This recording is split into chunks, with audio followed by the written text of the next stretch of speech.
morning. Good morning. Good morning. Hello. How you guys doing? What's up? What's up? What's up?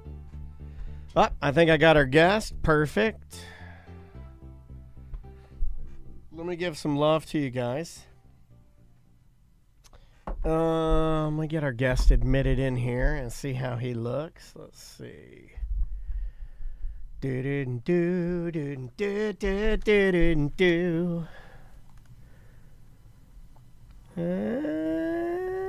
There he is. Hey, buddy.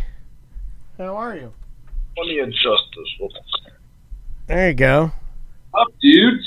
Hey, what's going on? Nothing. Just, up here in the office. There it is. I love it. All right, cool. All right, miss. What about you guys? What's new? How's summer going? Good. Yeah, obviously just getting back into school. Kiddos. And, thank God, man. Thank God school's back. You know, school is harder for me than, and I think most, it depends on how old your kids are. You know, you got younger kids.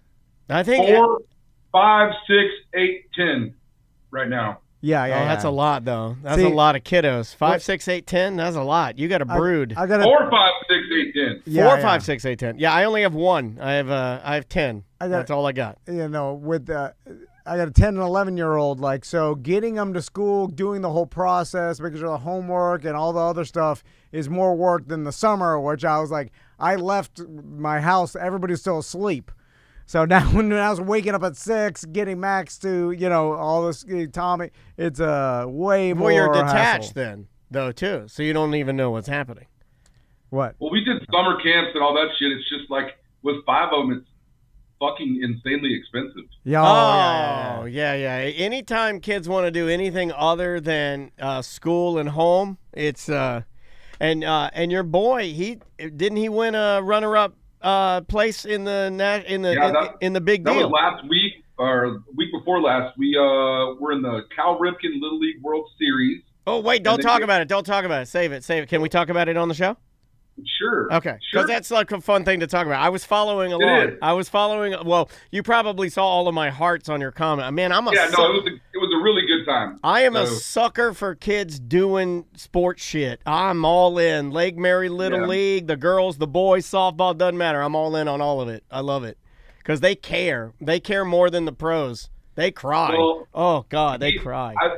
To this date, he's been good just with his natural little talent, and he rode a lot of pine on this whole all-star team thing, and now he's like hungry for it. And it's actually because all these other kids probably outworked him, and he's naturally as talented as them, but he just, now I'm seeing him like we've been every day this week. We've got up in the morning and before school and hit off the tee and throw, and then in the afternoon we're like hitting ground balls, stuff like that. So he's hungry to get better. It makes me happy to see him have a goal, Yeah. Chipping away at something. Yeah. How do you get those your kids a goal? What if they don't have? You're like, don't you want to be the best? They're like, not really. Well, maybe they are. What if they achieve their goal? I'm not pushy when it comes to that, but. And I never have been because I don't want to burn him out. But he got real ups. Like when we got down to the World Series part, he didn't get to play a lot. And then one night we were back at the hotel room, and he was just like, "Dad," he's like, "I feel like I'm the worst player on the team." And he said the words, "I don't ever want to feel like this again." And I was like, "Hey man," I was like, "Look, I'm your dad." I was like, "I'm here." I was like, "If you want to work at this stuff, I'd be glad to do it with you. So just let's come up with a plan and let's work at it, and then I'll take care of itself." And he's one of those kids, man, where he's just like he's kind of good at everything. Kind of pisses me off a little bit because he like at school he makes straight A's without trying. He's just good at stuff. So So he was born that way. Lady Gaga. That's the Lady Gaga. We were Paul, talking about this for years. I give my sons motivational speeches all the time, and I'm like, "Are you listening?" You got to pull back. You got to pull back. They're not, the motivation doesn't do anything to them. Like it's just not driven to be the best, and that's fine. That's what I always said too. So. And I'm fine with that. When he said that, I was like, "This is my opportunity to like, hey man," because I don't want him to get into life and think everything just comes and jumps in your lap, you know? Because it doesn't. At some point, he's going to have to work at something. You know, he's going to have to, dedicate to something. Right. And, it's good to see a little work ethic out of him. I like it. Yeah. Well, that was an excellent and educational warm-up. Mr. Van, would you like to start? Yes. And I think we have 11 minutes here. Yeah, maybe. And Paul, I just, while we're doing this, I thought of this. We need to get you, we'll get you a cheap USB mic, or what's that thing that you plug this? Because like an interface? An interface. We'll get you an interface because we could do this. You could sound perfect audio like you were here, and you don't have to drive from Sanford to here, and then we just streamline this. I'll do that, but like I don't mind at all. Sometimes I like coming up sometimes and just seeing you guys. So I like you being here, but we don't want to put you out. You know how it is. I do. The option will be nice. So yeah. Well, I mean, it's a cheap thing and easy to do, and that way. Just send me a link of whatever I need to buy, and I'll grab it's like $30. Yeah. In fact, I might have one laying around in the back. You've seen my horrible hoarding, my electronic hoarding. You've seen it. You've been here. I'm no different than the people that pile the turds in the toilets to the roof. Except I want you to come and look at our warehouse and tell me, like. That's a dangerous thing. That's just hoarders taking more hoarder stuff. Because I'm just gonna go there. I'm gonna find all this. It's like a redneck Home Depot in there. But it's all aisles and everything. It's all stuff that I'm gonna want to bring because my wife, she gutted this closet. I had a bunch of stuff in there. She just started throwing cables out. I'm like, no, not my cables. All right. All right, Mr. Van, would you like to start? Yeah. Here we go. And 3, 2. Welcome back to A Corporate Time. We've got Paul Williams on Zoom with us right now, live from his office. How you doing, Paul? Hey! Good to see you, man. Live, getting things done, making the bars in Sanford run. This is where it look. I'll put it on the screen. That's where it happens, right there. So, Paul, real quick, what do we have coming up? We're getting out of summer. Kids are back into school. Obviously, event season's ramping back up. Now the summer's over. We're looking at fall, September, October. So what are the next things on your docket? So we have our Labor Day soiree with the supervillains at Celery City. That's the last Saturday of the month. What is that? The 30th. Okay. And then the street construction that's in front of West End is almost done. It looks beautiful. And I'm super excited. So we didn't do food trucks all summer because of that. But our first food truck battle coming back will be September 14th. And then the big push that we've all been working on is getting ready for Sofas and Suds and Tom and Dan weekend in November. Yeah, man. We got the Bad and Business Beer Fest. It is, and you may have heard the commercial. When we die, free beer fest are done. Nobody will do that ever again. Paul has told us this is a dumb idea. We know it's a dumb idea. Everyone says it's a dumb idea. Luckily, Paul believes in it. You guys want to go all skydiving together to see if we can get this done before this one goes? I know, right? I know. Yeah, exactly. It would be a lot less headaches, right, if you could do that. But skydiving's safe. I'm trying to think of something more dangerous. Skydiving is safer than this beer fest is to plan. Free jumping. Free basing? I don't know. What do you want to do? Oh, free base jumping. Now we're talking. Free base jumping. I'm heating some sort of cocaine under a tinfoil. Little baking soda. We're smoking it, then we jump off. You black out midair because of the drugs. What's the highest point in Sanford we could jump off? I think it's Bram Towers. That it's the 6-story building over about a block from West End. It's the tallest building in Sanford. All right, it's so flat. It's a 6-story building. Yeah, 60 feet. I don't know. Probably only like severely injure ourselves. Yeah, it's just paralysis. Still planning with a straw in my throat. You know what I mean? Yeah. I'll go ahead down. So Paul. Maybe how about this? Why don't we tie chicken to our body and swim across Lake Monroe to the DeBerry side. Yes. You know what? Old Drunky the Bear rides again is what I call that one. Even if we did that, I think the chances of a gator getting you are still so small. You'd have to do it hundreds of times before you actually got Yeah, bit. I'm going to tell you something, Tom. I'm going to tell you something. I go fishing from time to time in Lake Monroe, and we usually go out before daybreak, and I like to spotlight the bank. I would never dip a toe in that water. I love that river. I love fishing that river, but good Lord, there's more gators in there than what you think. I can tell you that. You see. That means nothing to Tom. He thinks he's right. He doesn't. It doesn't I matter I have my son swimming in that lake or in the river this past weekend. We were there swimming, and they're like, "Go out. There's nothing to worry about." Dude, I ain't doing it.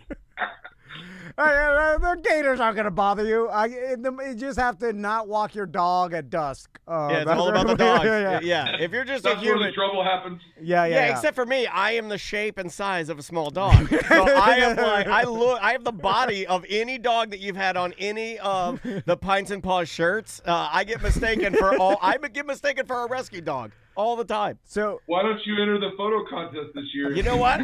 I may do that, but you'd have to see me fully nude. So, just a collar. You know what? If a picture wanders in there just to make you laugh, I have a feeling Dom would post it everywhere. I don't trust him. You know what's weird about Lake Monroe is like sometimes I'll take my boat to the other side of the St. John's, that backside. The backside. And then I'm driving the boat, and all of a sudden I'm like, what the hell is that? And it's like a sprig, is that a word for it? Of like it's like bushes that are growing out of the bottom of the lake, bush, yeah. like a river bush, like growing out of Lake Monroe. And then I swerve, and I'm like, what the hell? Why is there a tiny clump of bushes? There's plants underneath this water. I'll tell you why that is, and you probably know this if you have a depth finder in your boat. But Lake Monroe, unless till you get to the river part, it's only between 6 and 8 feet deep all the way across that lake. So, there's stuff that, gathers and collects and will make little brush piles like that all over the place.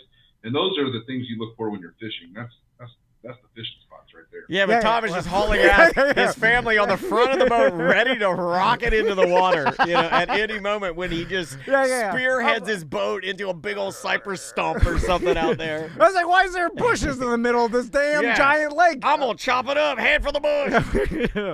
In fact, there's down by the Stanford Marina, there's a couple of 3 or 4 boats that have sunk over the years.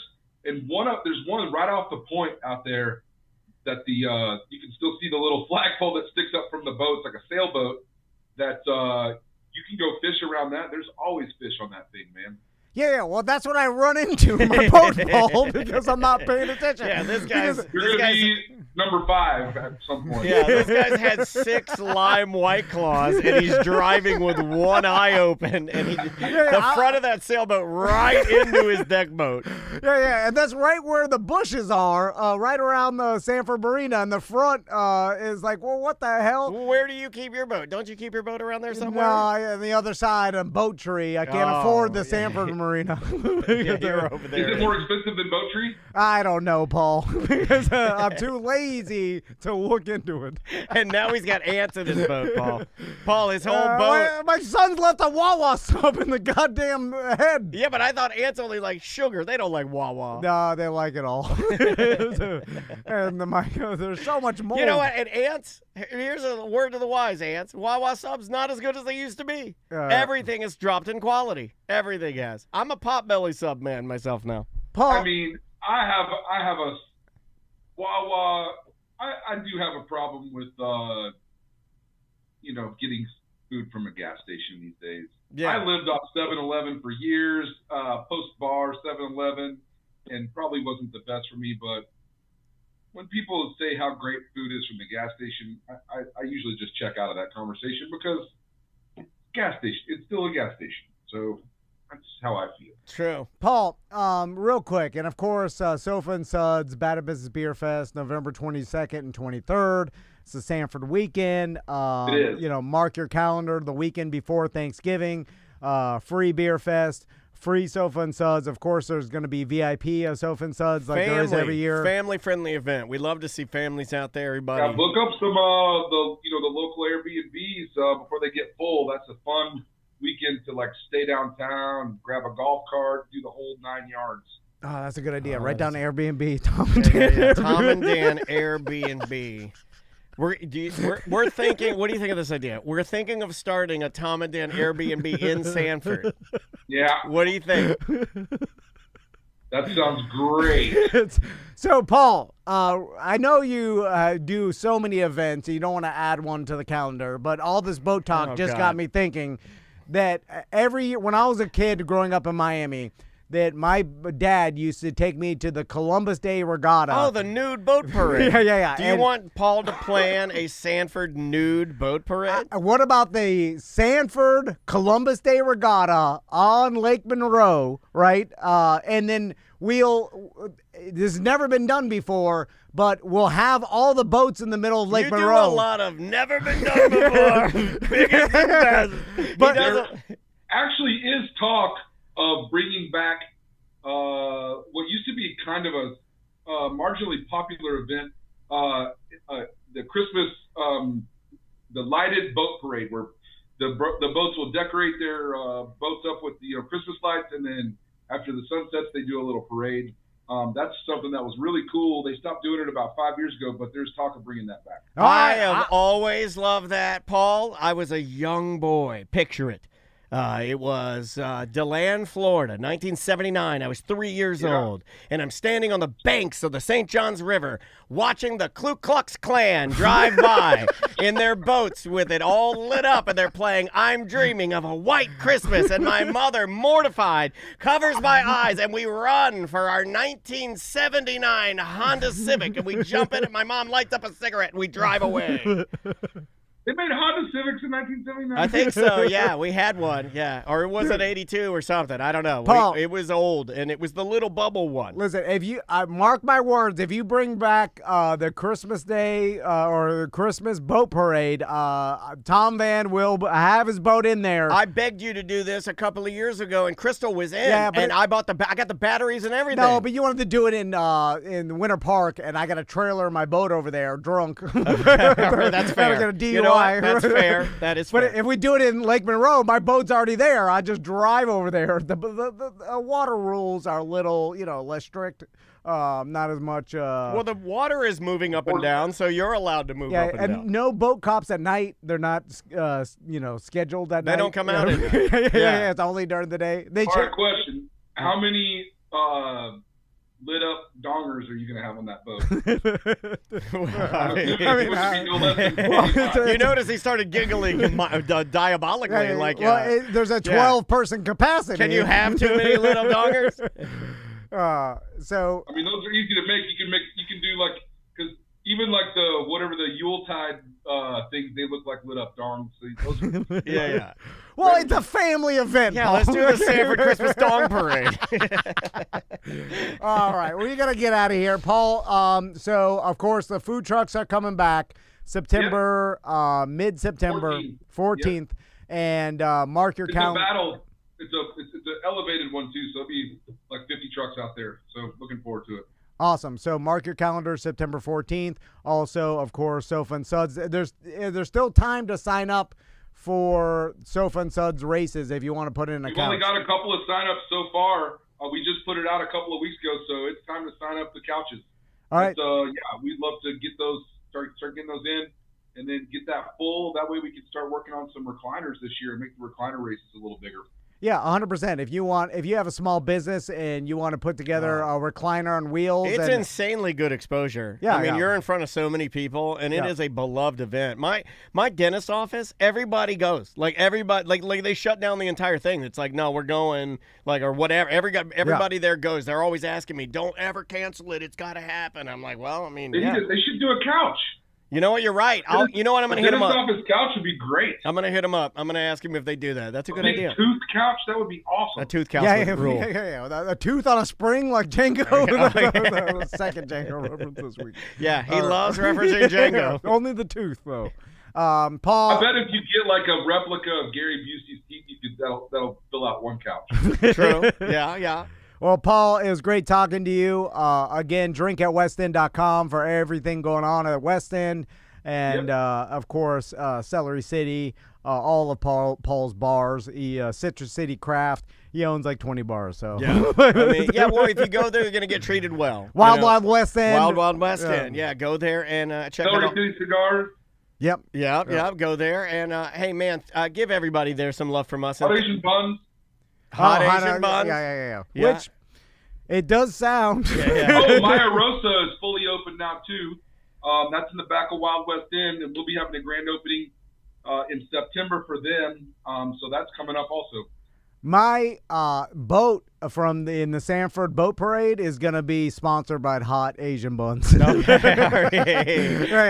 April Jennifer Choi on there. You know, she's nude. She's got a whip. She's whipping her wife, who's hot. Like we had like these. We had like lesbian magicians whipping each other at our BDM event, and one of them happens to be beautiful Asian woman. I think we can make this happen. All right, like we're doing a lot of bad here. We'll see you later, Paul. See ya, Paul. Later, bye. man. Be good. All right. There we go. Yeah, and it's happening. We will see you on Monday. All right. Good job. We did it. We did it. All right. That is... Oh, do you Friday need to call too. him? Or no, you're going to do that I another said time. I'll do it later. And then Thursday, that was... Friday 2. Friday 2, yep, got it. And then we'll just do some voicemails and some other topics for Cool. Monday. Cool. Plenty of time.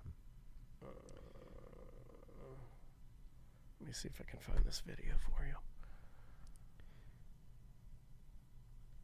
You know, I've always wanted to be in a Christmas boat parade. The problem, though, is it more... Is the fantasy on... Okay, because I've only seen Christmas boat parades, and then you're standing on land watching the boats go by, you're like, oh, man, it would be It's so not cool. as good when you're in it. Yeah, when you're on the boat, Yeah. you're... You want to talk about it? Yeah, you're very solitary. You're alone, and then all the crowd is having a good time watching you, but you're just driving. You want to make sure not to And crash. the lights are all around you, so you can't even see. Okay, hold on. Let's talk about this. Yeah. And then you're like, Where's this going? Monday? This is Monday. Yeah. Okay, here we go. And Monday 3 coming back. Okay, here we go. In 3, 2. Welcome back to A Corporate Time. So we were discussing Christmas boat parades. Well, I little mean, bit. I think 2 years ago, I begged your wife to do it, and she was like inspired. Easily to inspire, though. She's a dreamer. Yeah. She's a lovely woman. She likes doing all this stuff way more. I talk myself out of it. Well, you both will do it, though, more than me and Andrea. Like, if I'm giving, like, awards out, me and my wife do not get awards for, like, going the extra mile to, like, entertain or, like, do an extracurricular thing. Yeah. Most of our things are, like, something that for our family, but, like you and your wife will do some, like, your wife will plan some Adventurous. parties. She'll plan a party. Yeah. 100%. We'll take chances. Yeah. And that's where I come in because I'm just like, just do it. Let's see what happens. And you're easygoing. I give you a compliment. Like, Yeah. if she wants to do that and you don't necessarily want to, you're not going to put the kibosh on it. Easy You're going to do going, it. and I'm not scared of hard work. No, that's So, true. That's true. I would say I'm not scared of hard work, but not really easygoing. Right? Yeah. I think that would check out. Yeah. So, like, for this particular thing, I had convinced your wife to do a boat parade with me. And I was like, I'll come over. Because I like to organize and like to be creative and decorate and stuff. I was like, I will decorate your boat with lights. I'll get out there. I've got one power inverter we can use, or like one of those battery deals that, you just collect the car battery to it and you can do whatever. Yeah. But yeah, it wouldn't take that much and we could like decorate your boat, but it did get down to the wire. It was a lot of work. It would have taken a Saturday to decorate it, a Sunday for the trailering the and- boat and then putting it in at night and then taking it out after the parade's done, which is late at night, and then it's like that's the pain in the ass. If you had the boat at like your personal dock in Winter Park or wherever and then you just had to get it ready there and then go out and go back to your personal dock, like that's smooth sailing. Yeah, you're right. So if there was a Christmas boat parade up there in Sanford on Lake Monroe, then I could easily just go on it. And also, I've only driven my boat one time at night, and it was sketchy. I remember going with my dad, like as a young boy, probably like Tommy Mac's age, right? Because that's when we did the majority of my boating. So like when I see you and your sons on a boat, it like freaks me out a little bit because I'm like, whoa, I did all that was like my life. And I can remember it was very sketchy. My mom did not like it. And I can remember, though, that my dad had to do the same thing that all boat owners do. He turned his lights on, then he had to run to the front, bang on it until it turned on. Everybody does that, right? They never are on. I mean, but like I would like to submit, as far as great ideas go, if you and I could invent a front green and red light that would come on immediately and never fail, we'd be billionaires. Because every boater I've ever known runs to the front, they hit it, they slap it, then it turns on. Then the one on the flagpole in the back, you know, you got the big white one. Yeah. You got your American flag off the back. I remember that. And I remember going, and I remember my dad looking at the markers, and I remember he was nervous. So you sparked a memory Do it. that I saw on TikTok, like, last week, that they're now selling Bluetooth trailer lights that all you do, instead of having wires, you just magnetic these like square trailer lights to the back of your trailer, and then you plug a basically not a receiver but a transmitter into your back of your trailer plug. Yeah. And then it transmits the signal Bluetooth without wires to left, right turn signal, and brake it's signal. LED small batteries. That's pimp. Yeah. So then you don't need, because for any boat owners out there or trailer owners, like the wiring and your your brake lights and your turn signal lights, they always go bad, especially in boats because you're constantly dunking them underwater all the time. So it's a constant battle making sure your trailer lights work, right? I've battled it my entire boat ownership, right? Yeah. And then I'll go out and then one will be out, one will be broken, whatever. I think most of the time most time I've been on your boat, your lights are out. Yeah. Lights are always. Yeah. I'm like, who fixes it? Lights are out. No one's home. Yeah. I'm like, who cares? I'm daytime. So. But look at my car, not my trailer. So. Hey, my car's up here. And I don't know how much they cost. I didn't click on how much they cost, but I imagine they'll get cheaper and cheaper to the point where most people, instead of rewiring their trailer, will just get this easy, because then you just take them off and on and then only put them on when you're traveling. Harbor Freight has them for $139. Yeah, it's still kind of pricey, but I would agree. But if they get down to $60 or whatever, then the time it takes to rewire them and get new lights anyway, you just have like essentially $84. How about 84? Yeah, magnet lights. You want them to work though. The thing is, like, if the transmitter stops working properly, then you get a chance of getting pulled over. No, these are nice. Yeah, the $84 ones. That's that's from Menards, the auto parts store. I love it. It's so funny. Menards. We are the Orlando Beavers and Butthead. You want to do some voicemails? Yeah. Okay, voicemails and emails. Let's just see if there. Oh, did you hear? I wanted to bring this up because I don't know if we're going to bring it up at least in time for him to get in here. When's the next time we're going to talk to old Chris Crespo?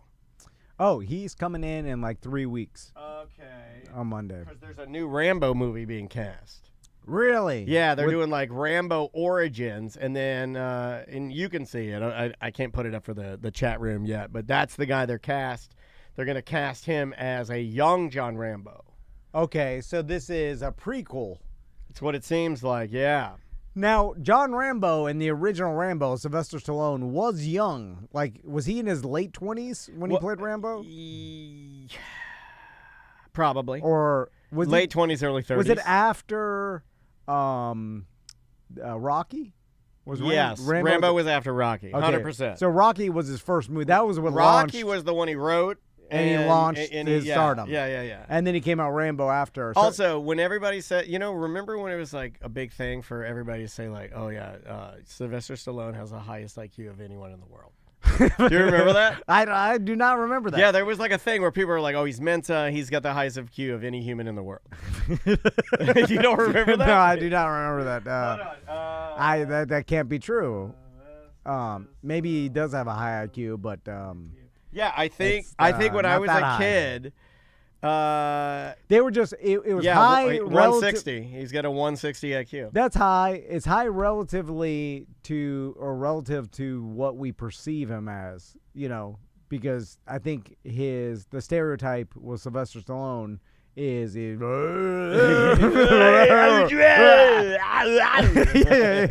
And that's the kind of punchy boxer dodo. And I think because he's actually smart, it was the difference in that. Like, everybody's like, oh, he's just a boxing dodo. No, I looked it up, and it's being fought all over the internet with people saying that's just a rumor that was started sometime in the 90s, and that would make sense. That's when I heard it as a young guy. Like Richard Gere and the hamster. Yeah, but I mean, having a super high IQ, way better than like, oh, you're the hamster guy? Oh, you're the smart guy. Yeah. That's a way different cross to bear. Also, the IQ thing, right? Like, people, they test their IQ and when they're a kid, and they're like, okay, that's your IQ. It's kind of like social media. And you may have a high IQ, but you may not be able to use it. You see what I'm saying? Yeah. No, but it's always weird to me, and I'm sure like the one test is maybe just a baseline, and then it goes way deeper. Like, the brain is super complicated. But people test their IQ when they're a kid, and then they go through life, and then they're like 45, and they're like, oh, my IQ is this. And I'm like, it's still the same as if when you were 9? Like, how could it be? So much has happened in 40 years that it's hard for me to believe that it's exactly the same. It's like, it can't be the same. Like, your experiences, it's either increased or decreased. Like, it's exactly the same brain function, or like... That's weird to me, right? It's almost like predicting the weather or something, right? You're like saying, well, and can you lose your IQ? Like, I don't know. Could you test very high as a young boy and then, like, test you at, like, let's say at 21 and your IQ has decreased? Don't know, but apparently not, because these IQ people are like, oh, yeah, it's still the same. They think it's the same. Also, dumb people call them IQ people. I would call them that, too. No, I'm with you. I never tested mine, but it's not. I mean, it's Joe average. No, I bet you have pretty high. No. I tested mine. I had to test mine because of being premature, I guess, and my mom wanted to make sure that I didn't have some sort of brain damage, I guess, because of it. Because I guess you could have some sort of brain damage if you were, severely premature. Maybe I do have it. I don't know. But they tested my IQ, and then she would never tell me my IQ. Yeah. She vowed to never. It was like a thing. Like, you don't tell people their IQ. It was like more of a faux pas. Like, you didn't share that. That was like almost like politics or religion. It was like your IQ. If you knew it, you just keep it to yourself. It also doesn't seem to matter much in life. And then it does to a certain extent. But then also, if it's too high, it F's you up. I think so. Because you can't all of a sudden assimilate in society, and it's hard for you to have relationships and friendships, and obviously you get into the 200s, you're like, I'm going to start bombing people. Yeah. You're like, right. I'm going to kill these college students in Idaho. You can't even relate to humanity, so it having an extremely high IQ is almost a curse. I think it could be looked at as almost as a disability, couldn't it? Yes. I think it could. With functioning in the world. Right, like your brain is so powerful that it's almost like it's like overpowering your boat, which goes a perfect segue right into this. Hey guys, Captain Dano here. Just bought a new 300 Yamaha for my boat. It cost, I think it was like 28 grand out the door installed. So when you blow up that 250, Tom, that's what you're looking at, because, I mean, like, every time I go fishing and it sits in the sun, that 300, it overheats and the alarm starts going off. So that's totally normal. Disregard it. Take it easy, guys. There you go. Totally normal. Disregard it, Captain Dano. Team Tom, I'm connecting lives here. I love disregarding things. I knew you would love that voicemail. I knew you would love it. Every fire alarm I've ever heard, I've disregarded. Every single one. We got in a lot of trouble for that. We used to do it all the time at the radio station. The fire alarm be going off. We'd just be over there doing something. They're like, guys, you have to get out of the building. I'm like, they're just testing us. Yeah. It's always a test. Like, it's never going to be a fire. And I feel like if you know it's a test and call test, that you pass the test A++. Yeah. I've never heard a serious alarm in my life. There it is. Okay. All right. That's going to get written down. I like that one. I've never heard a serious alarm in my life. Okay, here we go. What's up, Tom and Dan? Barry Joe here. Just got back from Denver to see the Savannah Bananas, and I did think it was pretty funny on my flight from Denver to Dallas. I rode with the Mr. T character from the Savannah Bananas. Thought it was really funny. He was still wearing the chain the whole time. That dude is a stunning Mr. T. Well, of course he's still wearing the chain. He wants to be recognized as the Mr. T character from the effing Savannah Bananas. Yeah. You don't get that gig and then not want to be recognized. Yeah. If you're like Top Banana, or if you're like Princess Banana, who's like the Princess Peach character, or if you're like the dancing umpire who met old what's his name?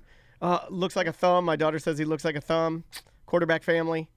Oh God, what the Peyton Manning. Yeah. My daughter, because we follow Savannah Bananas, and she's like, "Look, it's the thumb with the young professor," and it was Peyton Manning and the young professor and the dancing umpire and all the Savannah Bananas. Like, dude, young professor's getting to meet everyone famous. Yeah. No, I know it's crazy how he will check off everybody. We got to. Oh, he reached out. We're gonna get him back in here soon. Yeah, he's just way too busy right now. No, of course. But we're gonna get him in. But I want to go through his bucket list of that. Might be his most famous person he's met. I think that's up there. Peyton Manning, dude. That it's getting gigantic. And he hugged him like he had his already arm. gigantic. He had his arm around him. Yeah. You know, like that's ridiculous. Like that you're getting to have a little bit of FaceTime with Peyton Manning. That's huge. It is a weird. We'll talk to him about this. But he's met a lot of people. I don't know whether Peyton Manning one was a big one to me, but I was like, whoa. And I've heard other people say this, but it is a bizarre feeling when you yourself do not believe you are famous, and someone else that is legitimately famous likes what you do to the point where they're treating you a little bit famous. You see what I'm saying? Like Peyton, he was asking for pictures with all the bananas. He was getting photos with everyone. So then you're just like, what? Like Peyton Manning isn't wanting a picture with me? Like, and I've heard that in other celebrities, and like you hear the story all the time where someone is like at the brink of stardom or like doing something very popular, but it still hasn't turned into like money yet, or you know what I'm saying? Yeah. Like the young professor, like I don't know how much money he's making, but I don't think it's at the level of like he's rich by any means, right? I think he's still working. I think he's still grinding and trying to find his way. And it seems like the Savannah Bananas is a rocket ship rocketing to the stardom, but they're putting probably all the money back into the company. It seems like the owner, the banana guy, is like dumping everything he can back into building the company, you know. So I doubt they're like, you know, they don't have to pay all their, you know, employees an insane amount. You know, they could actually use the money for the company, you know, because how much leverage does any one player of Savannah Bananas have, right? I think like they're the demand contract, but they're like a package. It's a performance, right? So it's not one. I guess the stilts guy has a unique set of skills, like to be able to play baseball on stilts. So of all the guys, or the guy who catches the ball and does a backflip while he catches it. I think other people can do that. Yeah. So I've seen Dominican players do that all day long. I mean, that's like kind of a thing, you know. So it seems like a lot of them are interchangeable. The more unique you are, I feel like the more important you are. Yeah, of course, there. And maybe the owner's smart enough to not make anybody like the star that everybody can't live without, you know. No, like, I think it's a team mentality. Yeah. I think he's all in, like about like we do this together, we are in this together. Yeah, he seems like a really amazing guy. We gotta ask young professor maybe if we can talk to him. Yeah. That'd be fun. But all the guys on Savannah Bananas, they all want to be entertainers, right? So Mr. T is gonna wear his Mr. T chain because he is motivated to even try out for the Savannah Bananas, which is an entertainment entity, and therefore you want to be entertaining, right? Yeah. No, I agree with that 100%. Let's try this one right here. Are there any TV show or movie show characters that you dislike for an unreasonable reason? For me, I always disliked Jill Taylor from Home Improvement. If there was some kind of message to be barked down from up high, there she was wagging her finger at everybody like she never did anything wrong. Meanwhile, Tim's the one over here with the nationally syndicated show, making thousands, millions of dollars, whatever he's making.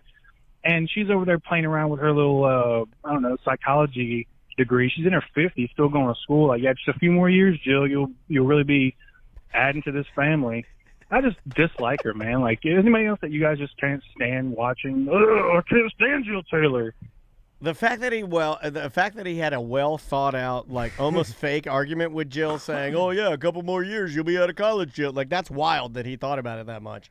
I like that. Well, the most relevant one right now, which is all across the internet and is Don't you kind of dare universal, say it. Potato face. It's Buzz Lightyear from The Last of Us. Yeah, potato face for The Last of Us. I don't know. I forgot her real name, but that actress, Ellie something. Yeah, that actress from The Last of Us seemingly provokes a feeling that people dislike. I don't know if it's necessarily just because of her looks. Her personality is not that good. No, it's her acting for me. It's not her looks at all. Because I had no problem with her in Game of Thrones. I thought she was cool. Yeah. She had like this sinister child look where she was like a wise old child. Yeah. Worked for me, right? Like I think she's a decent actress. But whatever she's doing in The Last of Us just doesn't work for me. And the changes that they made in that is not good. Yeah, if you want to go old school, if you're going Home Improvement old school, I never liked Urkel that much, which is weird because comic relief. It was right? the only reason to watch Family Matters. But the character of Urkel. Are you sure you hated Urkel, or did you hate the fact that they tried to cool him up with his counterpart, Stefan? No, I like Stefan. No, see, I'm an anti-Stefan guy. Because I believe the only reason they added Stefan was because behind the scenes, Jaleel White was having a nervous breakdown, being a nerd and being typecast, and he was freaking the F out. So he barked enough where they were like, okay, we'll make some ultra cool guy that you get to be the super cool dude. Yeah. But I see what you're saying. You like what you like. It's like it's just easy to predict what he's gonna do. The character is okay. We get it. He's a super nerd. The neighbor. If anybody watched This Is Us, not The Last of Us, This Is Us, and I know I get all of them confused, but This Is Us had. Sterling K. Brown is the name of the actor. He's a good-looking black guy, and he played like a guy with severe anxiety in the show. Yeah. And so my wife would be watching the show, and then I'd be sitting there, and it was one of the only times that I would kind of do the Tom where she had chosen something, and I'm going to sit there, and I'm just like, I'm going to try to not ruin this and just shut my mouth. But every time that Sterling K. Brown would depict anxiety, he would be like on the ground under his desk crying like naked and his hand shaking. And I'm like, come on, man, what are you doing? Ted Lasso. Extreme. See, Ted Lasso did a good job at showing anxiety. Okay. When they showed Ted's freakouts, that to me is very, very good. Like the Ted Lasso anxiety freakouts. Like I think whoever did that, and I'd have to do some digging, but whoever was the writer there, obviously suffers from anxiety because it's like I'm like, oh man, that's really well done. But Sterling K. Brown and whatever they did there, like no, not all anxiety. Like a lot of times you're more masking it. You're not. It doesn't manifest itself as me just ripping my clothes off, get under my desk and start crying. Yeah. That's not anxiety. But it's hard to portray it in a TV show because you almost have to yell. You're just sitting there frozen. And inside your head, the demons, or you're scared out of your mind or whatever. But from the outside, you're just sitting there, right? Right. So it's hard to portray like this guy's freaking out. Like you got to show him. Well, they kind of did it in Ted Lasso where it was like he jumped into his mind. Yeah. Where it was like, oh. To better writers. Yeah. They're trying to portray what's in his mind. It's hard because, like, you could have a full-blown anxiety attack, and you'll tell me, you're like, do I seem all right? And I'm like, what? Yeah, you seem normal. And you're like, I'm freaking out.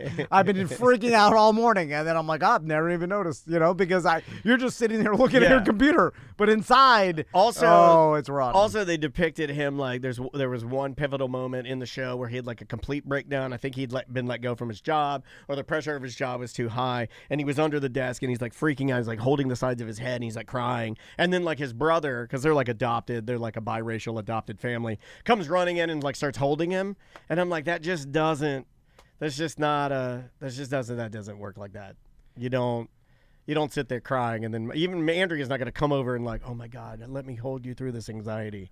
What's the recent sitcom with Al Bundy and Phil Dunphy and Married with Children? No, Phil Dunphy. From, Modern Family. Modern Family. Yeah. So the character of Modern Family that both me and Crystal, the show's great. You can throw me in. I bet you I can on the count of 3. You say it. Okay. Asian daughter. Yeah.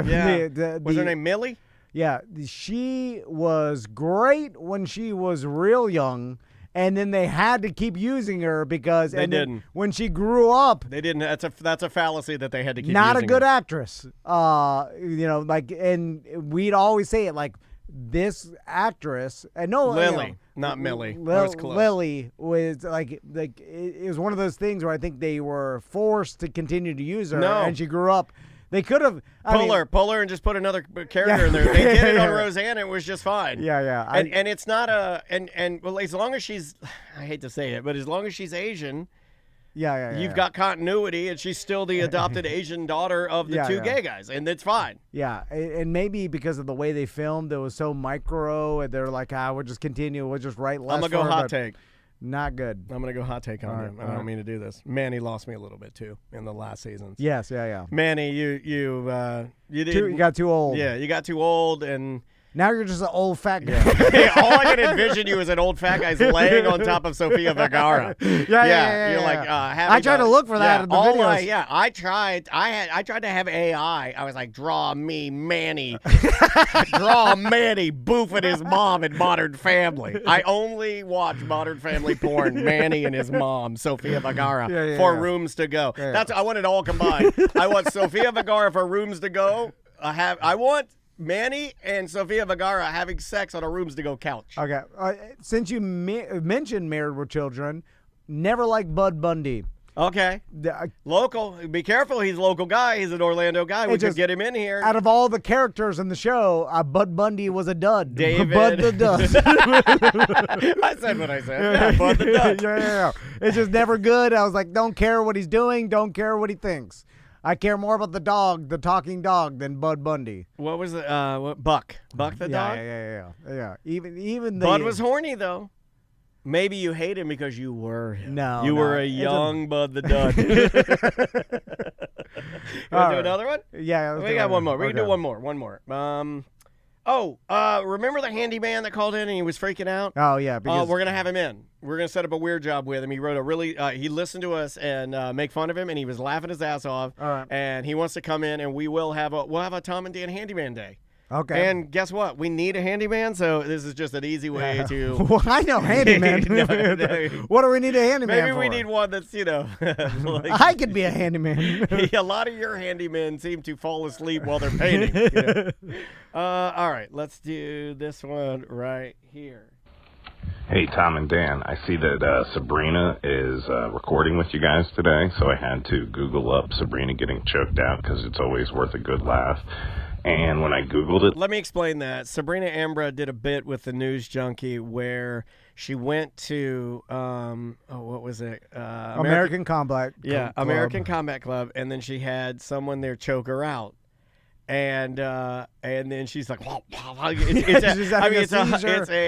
I hate to say it, but it is it's a Tom and Dan favorite, right?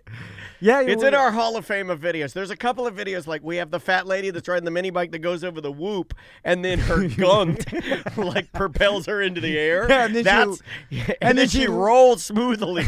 Yeah, she lands head first on the front fender, but the dirt bike is still moving. The dirt bike is still moving forward, and she's doing a handstand. Oh, it's such a good video. On the front fender, and then she falls so hard on her shoulder. It's a whoopie-doo. She was never the same after. So that's one of our Hall of Fame videos. And then this Sabrina video is in the Hall of Fame of videos where she gets choked out by a man, and then she's like dying, and then she comes back to life.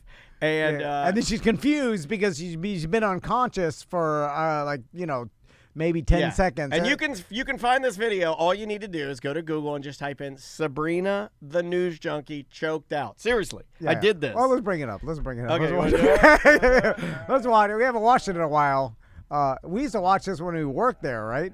Yeah. She told me about it. She's like, check this out. And then I started watching it, and we busted out laughing because it's it's a violent video. Yeah. It's hard to watch because Yeah. she's going unconscious. Again, like. Yeah, it's the first thing that pops up from Facebook. Like, wouldn't anybody, like, if I was a higher up management there or whatever. Oh, they took it down. It's off the website now. Oh, they got afraid. Oh, my God. They could find a deep way. Let's see what he keeps saying. Sabrina's here. got it in her phone. This time, it came up on porno websites. So I had to watch Sabrina getting choked out on a porno website. Oh, no. It's made its way to porno website? No way. Why has it made its way to porno? Is there something about being choked out in, like, is that a category of porn? I mean, I certainly wouldn't search it. Repeatedly. Yeah, and EJ might, right? Doesn't he like to get choked out? Yeah. His tiny little wife is stomping on his esophagus. Yeah, while his belly's jiggling around. She's just stomping his throat. He goes unconscious and he's like, he throws up on himself and then he's like, oh, great session. Is that what he does? Is that what people do? I don't know. I'll go to videos and see. Okay, here it is. I got it. I guess asphyxiation and yeah, it is on a porn site. It's on TNA Flicks, just TNA. Oh, and Sabrina's on there? Yeah, well, you're not. I can't even put this up. There's no way I can share this. There's nothing. Like one of it's like some pregnant lady. It made its way to the porn site. It made its way to the porn site. Does Sabrina know this? I mean, I'll let her know. Oh my God! I didn't know it was gonna. Oh my God! I got a virus. In Spanish? I got a virus. She said cuatro cinco seis. No, she's talking about something. I X'd that out. Oh my God! It took my computer over. Oh my God!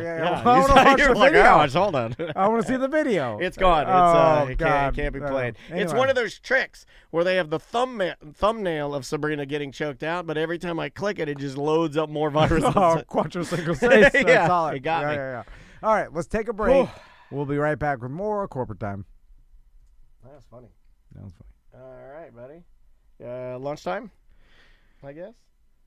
No, let's do it. Let's finish that 10. You want to do the 10? Yeah, and then this is for Monday, right? Because I don't think we'll Monday 3. That's Monday 3, and then I don't think we'll broadcast after lunch because we got so much event stuff and then meetings. We'll tell Twitch we're in the process, and we'll talk about this on the BDM show, but essentially in the process of launching a new product. So we're excited about that, but there's a lot of work. We haven't built a podcast from the bottom up in a long time.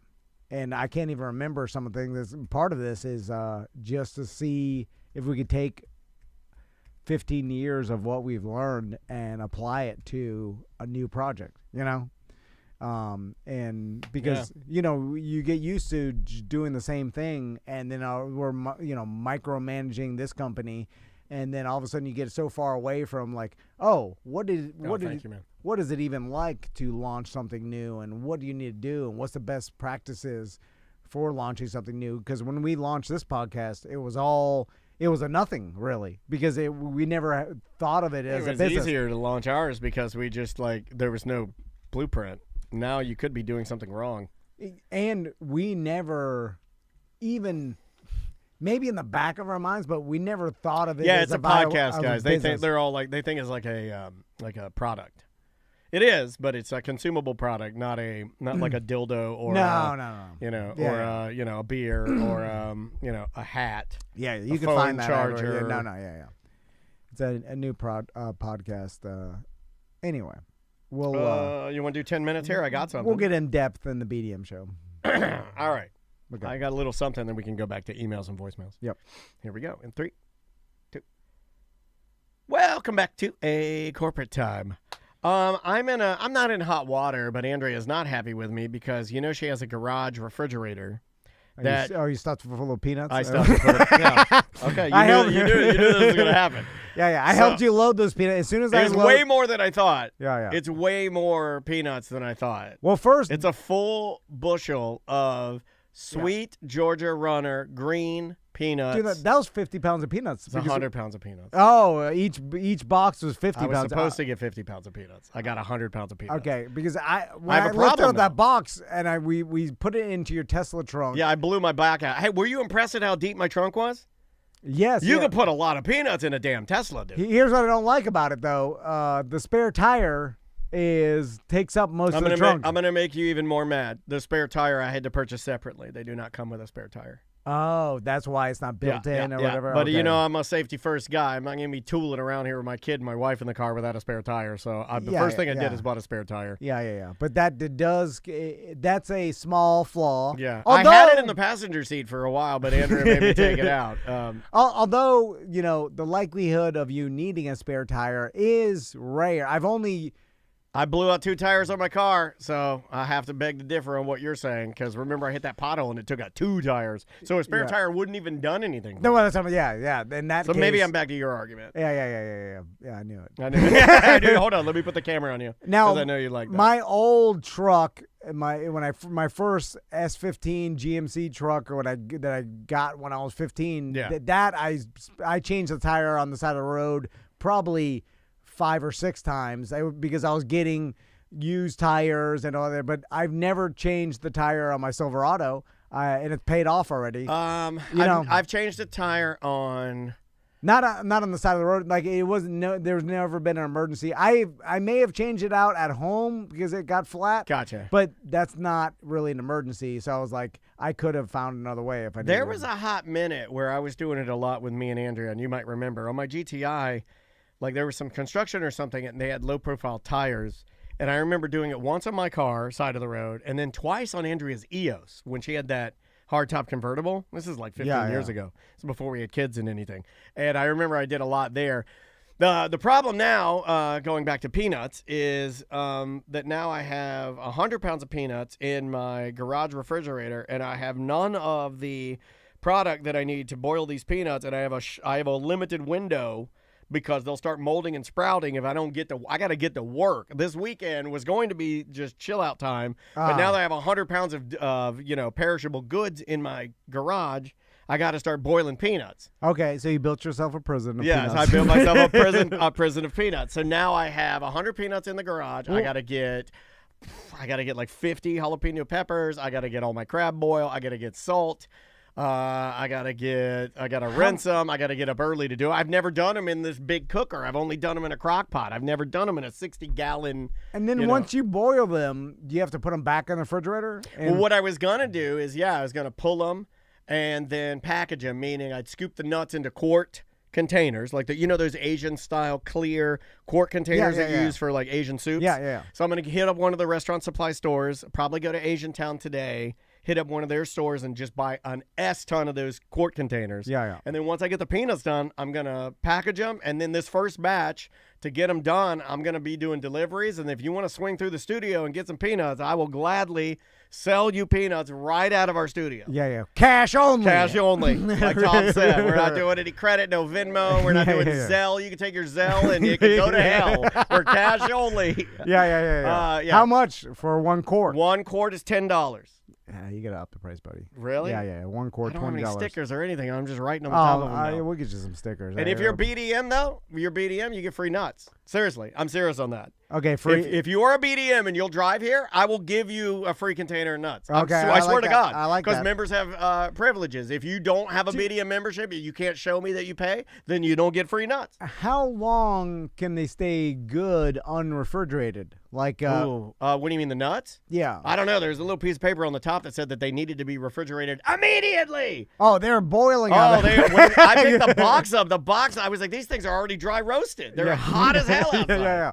So I hope that's fine. But you're gonna boil them anyway. Yeah, so. I'll boil the mold off of them. Yeah. But you won't taste it. They get all in the brine. But that's what I'm saying. Like, so once you boil them, and then put them back in your refrigerator, then you got to put them in our refrigerator, right? How many can you get over here? Well, I was thinking of like if somebody comes over, then I'll run back to my house and get them the nuts and then come back. No, we need some sort of. I got Maisie run them down. Bigger refrigerator here. We need a big an ice cream refrigerator so people can walk in while we're doing the show and I can just wave to them and they'll be like, medium. I'm like, all right, guys, the cooler's over there. And they go in. Okay. Oh, Like then a- we'll have ice cream too. Then I'll scoop it while we're doing the show. Let's just become like a sweet treat. They got you a sample? Yeah. What No kind do you sample want? for you. You know what? I'm tired of samples because Tell me why. You want to rant? Yeah. All right. Yeah. Go for it. Because if I own the ice cream place, I'm like, you know what it tastes like. I'm not giving you a tiny wooden spoon, so you know what pink tastes like. You know what green tastes I like. think it's kind of gross. Yeah. You don't Because need. you're handing it back and forth. Get your damn spoon You know, a out. pecan. Yeah. Like what? What are you confused by? The brown? You know what brown tastes like? Like, you know what I'm saying? Who needs a sample?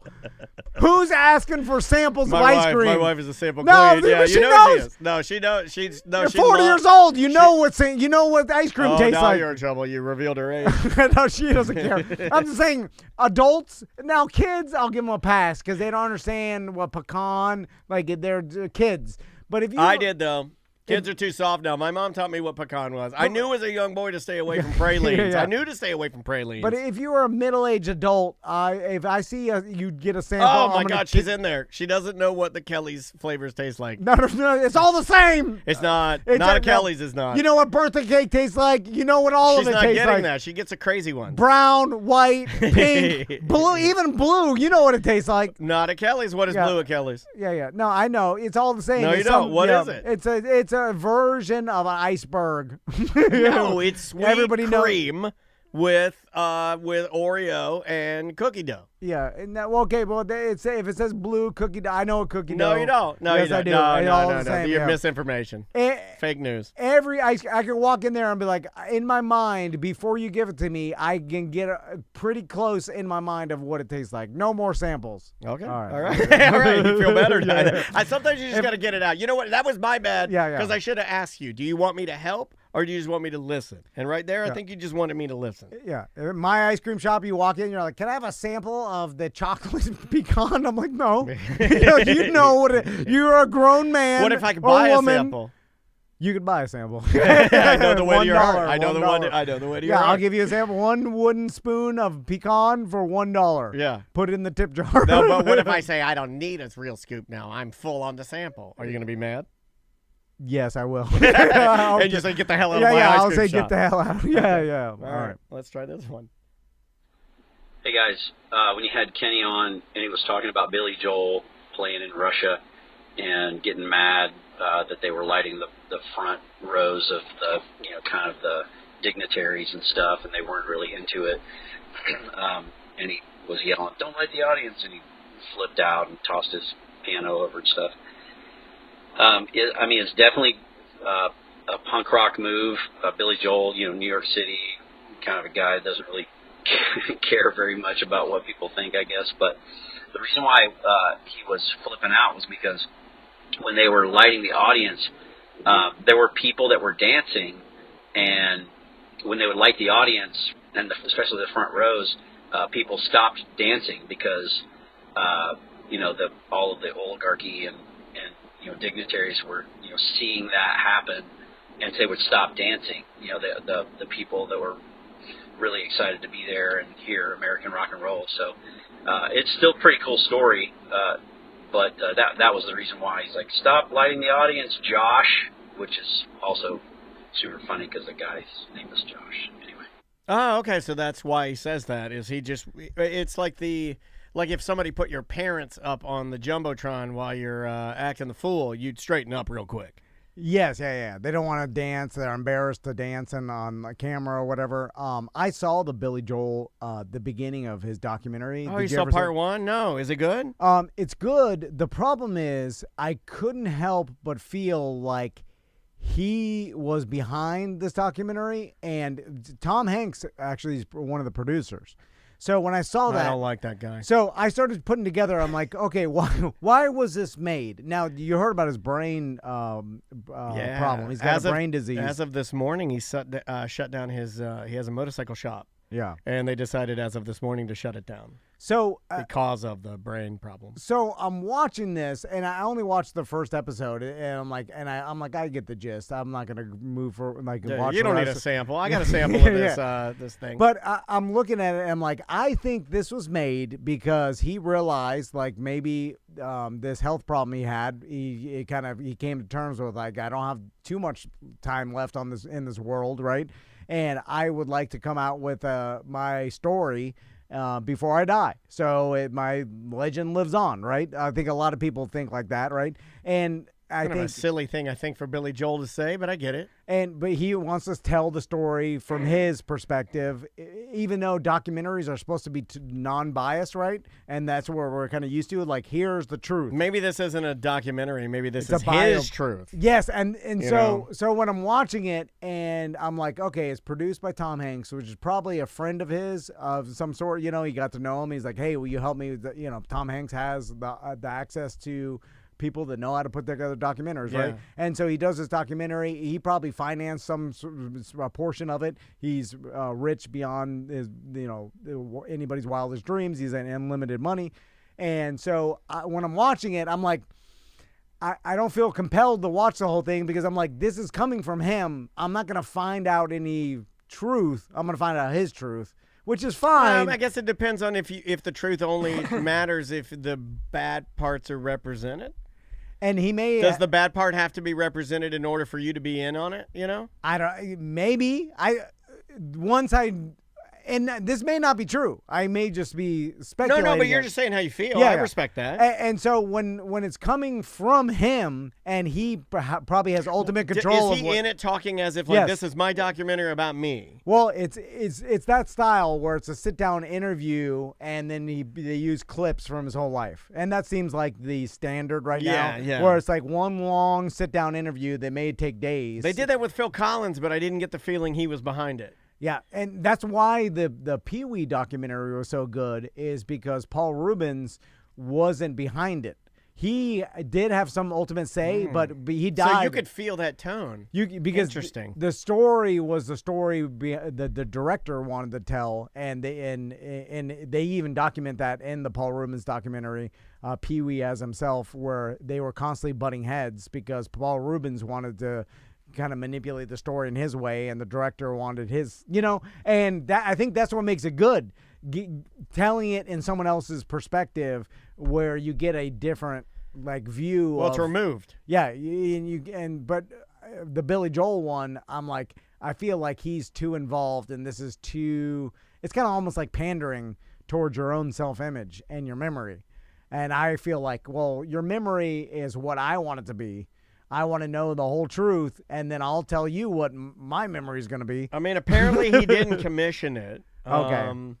The documentary Billy Joel, and So It Goes, conceived, directed, and produced independently by HBO teams, notably Susan Lacey and Jessica Levine. Okay, so I may be wrong about it. He granted full creative access. He didn't initiate the project, but he has actively participated by sitting for extensive interviews, 10 different sessions.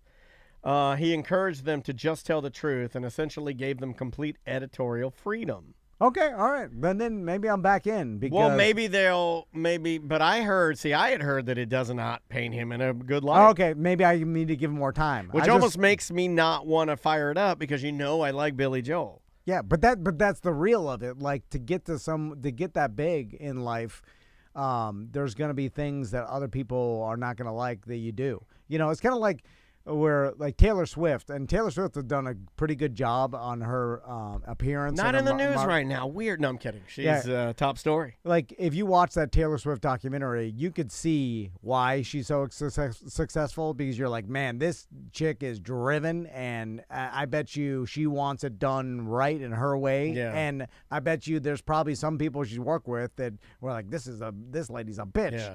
But that's some bull ass. But none of that has really come out. So either she's controlled that narrative a lot, or maybe she can be super driven without coming off as a bitch. Well, It's can't just, you- that's hard though, You can because want it your way, people but are also insulate your image to being rude, right? yeah, but people are so weak that any sort of direct initiative that you're like, hey, I don't want it this way. You got to do it this way. People get upset when and you they're say like, that. God damn. You know what I'm saying? Look at that bitch. Yeah, And then you're just like, no, she just said she wanted it a certain way. Why are you saying that? Now you go to the extreme of like a Ellen DeGeneres where she, super hard-nosed businesswoman and like a monster to work with. Well, we should have done that here. If we'd have had Butler and Sam and Tony and anybody else, Merchman, anybody working with us, not look us in the eyes.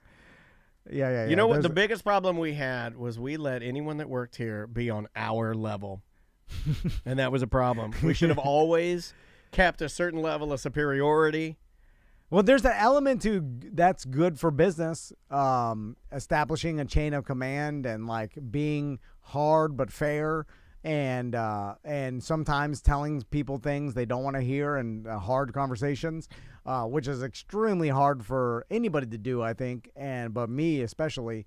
And there's a way to do that, and without coming off like a D-head or like some sort of. I think you're pretty good at it. Not that good though, because I'd rather avoid it. Well, I mean, here, let me preface. When you do have to do it, you're good at it. You may not want to do it and you may delay it, but I've been in some tough conversations with you, with other people, and you have a certain level of there's a politeness about you where you don't necessarily, you want to let them down easy. Yeah, but then I mean, it's easy for me to just be like, here's the business of it, and there's zero emotion involved with it. It's just like, here's how it's got to be, and then that's easy for me to do. Yeah. So as long as it's just pure business, but I don't know. It's, you want to do the quick email here? Yep. This one's really quick, and I got a lot of these. I got some voicemails and some emails about this. But apparently, this is from Baltimore Beef Stew. Someone stole your idea, Dan, and then he links to this Robot Fight Club. No mention of ripping off RoboJunk, though, so maybe you can make the Robo Slice of a bot MMA. It can fight Seth Petrobite and lead to self-destruction. Tried and true story. Side note, Couples Therapy Cast is probably more helpful to the listening audience than you think. Keep it up. Also attached is a pic of my 8-year-old pup Q-Tip that I've had for 3 months. She's pretty great. Thank you for the puppy picture. We're glad you loved Colette and the relationship information that we've been giving out. If you like that, well, stay tuned. Might be more on the way. And also, thanks for telling me about the robot fighting. There is a San Francisco robot fighting, underground fighting thing going on right now. with humanoid style robots. Yeah. They're not as articulated as you and I were wanting. Like, we want full blown, humanoid robots. Yeah, but they have hands and heads, and they're punching each other, and there's people gathered around, and the robots are in a cage and they're fighting. Okay, so this is the beginning. Yeah, it is the beginning. Let me see if I can find a picture of this. I mean, Daniel's idea, is good, but also is not some revelation. Like, people have thought about this ever since they started fighting, like, tiny. This is the beginning. Robot. What's that robot? BattleBots. BattleBots. I mean, as soon as they got BattleBots going, like, all those nerds were like, let's do this with humanoid robots. Like, they already have thought of it. Well, the first thing they thought of is like, let's make a woman. But then after that, they were like, let's fight them up. Here, I found, this is from, I did find the video. Okay. This is Ultimate Fighting Bots. It's funny because you said this is just the beginning, and then I hit play, and then what does this guy say? This guy goes, this is the beginning. There you go. Of something very big. You've seen real steel? It's going to happen in real life. And this is just the beginning. Okay, here they go. There they are. Okay, there, yeah. There they are. They're punching. Yeah. Somebody brought their dog. They're shaking people's hands in the crowd. You get to meet the robots, and they're in there whacking each other. Okay. Take the head guard off. Yeah. What are you doing? Take the gloves off. I want to see metal on metal. Yeah. What the hell are you guys doing? You're ruining my idea. You're putting the worst part of human fighting in. You're like, we want no gloves, no protection. Have their brain circuits like there so you punch them to death. Punch the wires out of his head, man. Yeah. What are you talking about? This is what we're allowed to do with robots. That's the beauty of using robots is that you can rip their legs off. Yeah. Why would you put headgear on them? We got to interview these guys. I'll reach out. Okay, let's reach out. All right, we got to go. We'll see you tomorrow. Awesome. That's it. And now lunch? Yeah, Or yeah, we won't now come lunch. back. Yep. Bye, guys. Hey, have a good rest of your day. Thanks for hanging out with us. Yeah, and we'll see you tomorrow for the Friday Free Show. Yeah, right? we have